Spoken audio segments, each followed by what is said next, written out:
Look at yourself right now, just for a second. You're breathing, but you're already dead.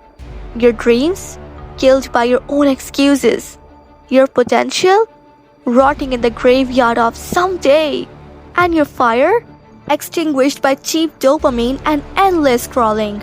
You wake up, waste the day, lie on your bed at night, and repeat. A walking corpse with Wi-Fi? You want six-figure bank account, but you can't even wake up at 6 a.m. You want a monster body, but you can't skip even a one meal. You want respect, but you fall like paper when life just pushes you for a once. Stop calling it struggle, bish. This is your self-murder in slow motion. Your parents sacrificed everything and you're repaying them by becoming forgettable? Your future kids will never say your name with pride because you choose comfort over courage. You still have a pulse barely, so feel that rage boiling inside you right now? That shame? That disgust? Good. Use it. Burn your old self alive. Either you rise a fucking savage in the next 30 days, or stay a dead man walking for the rest of your life.